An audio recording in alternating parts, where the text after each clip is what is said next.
लक्ष्मण हाके आणि अमोल मिटकरी या दोघांचं भांडण एक सुनियोजित कट आहे। अजित पवार यांना धरून जे काही सुरू आहे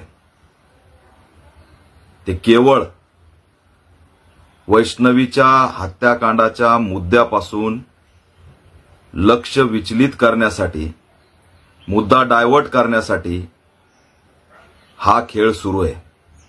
दोघेही एकाच माळीचे मणी आहेत। वैष्णवीच्या प्रकरणात अजितदादा पवार यांचा जो पक्ष आहे तो बॅकफुटला चालला होता।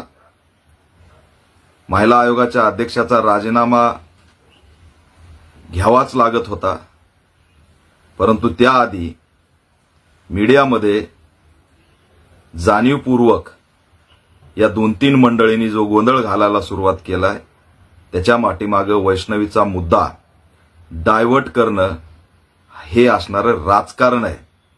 आणि दुर्दैवाने अशा दोन्ही बाजूच्या सुपारीबाजांना वैष्णवीच्या प्रकरणावर आजपर्यंत त्यांनी एक शब्द काढला नाही, त्याचा निषेध सुद्धा नोंदवला नाही।